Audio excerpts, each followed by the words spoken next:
Saat ini di Bali sedang memasuki musim penghujan dengan curah hujan yang tinggi. Karena itu, masyarakat diminta mewaspadai perubahan cuaca ini, khususnya yang ingin bepergian ke pantai, karena kondisi tersebut berpotensi terjadinya tinggi gelombang laut mencapai 2 meter atau lebih.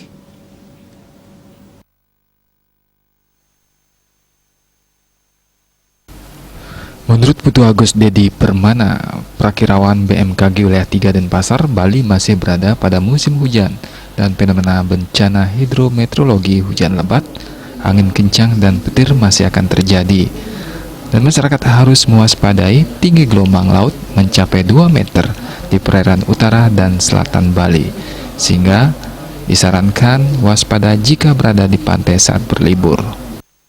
Musim penghujan, di mana diharapkan kepada masyarakat agar mewaspadai fenomena terjadinya curah hujan yang bersifat lebat, di mana hal ini akan mendukung terjadinya potensi-potensi bencana hidrometeorologi seperti adanya fenomena genangan air atau banjir, kemudian bisa menimbulkan tanah longsor dan juga bisa menimbulkan pohon tumbang. Yang kedua yaitu selain juga fenomena hujan lebat, juga di saat musim penghujan ini juga berpotensi terjadinya fenomena angin kencang dan juga ada potensi kilat atau petir seperti itu.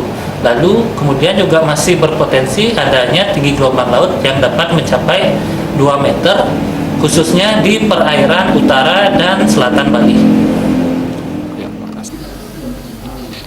Dedi Permana menambahkan, masyarakat diharapkan mewaspadai cuaca ekstrim belakangan ini yang berakibat genangan air tinggi atau banjir, tanah longsor, juga sapuan angin kencang.